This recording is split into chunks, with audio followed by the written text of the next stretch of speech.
આમોદના કાશિયાવાડ ખાતે આવેલા લક્ષ્મીનારાયણ મંદિરથી પરંપરા મુજબ શ્રદ્ધાસભર માહોલમાં જણ ઝીલણી 11 નિમિત્તે લાલજી મહારાજની ભવ્ય શોભા નીકળી હતી।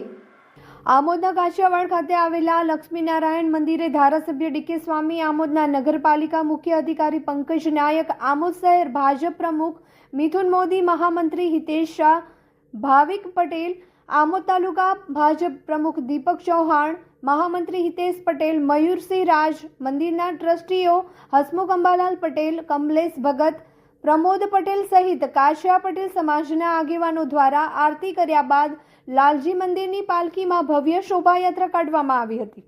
લાલજી મહારાજના નગર યાત્રાએ નીકળતા લોકોએ દર્શનનો લાભ લીધો તો બેન્ડના સુમધુર સૂર સાથે મોટી સંખ્યામાં કાશિયા પટેલ સમાજના યુવાનો, વડીલો, મહિલાઓ ભક્તિભાવ સાથે નગરયાત્રામાં જોડાયા હતા। બહુચરાજી મંદિર ખાતે બાપા સીતારામ સેવા સમિતિ દ્વારા ઢોલ નગારા સાથે લાલજી મહારાજની નગરયાત્રાનું સ્વાગત કરવામાં આવ્યું હતું। આમોદના મોટા તળાવ ખાતે લાલજી મહારાજને શુદ્ધ જળથી સ્નાન વિધિ કરાવ્યા બાદ દરેક સમાજના આગેવાનો દ્વારા લાલજી મહારાજની આરતી ઉતારવામાં આવી હતી। ત્યારબાદ યજમાન ઘરે ઘરે ફરી લાલજી મહારાજે થાળ ગ્રહણ કર્યો હતો અને ભક્તોએ દર્શન કરી ધન્યતા અનુભવી હતી। તેમજ આમોદના ગાંધી ચોક, ટાવર ચોક ખાતે લાલજી મહારાજની બેઠક કરવામાં આવી હતી, જ્યાં અન્ય સમાજના આગેવાનો દ્વારા પણ ઉપસ્થિત રહી આરતી કરી લાલજી મહારાજનું પૂજન કર્યું હતું।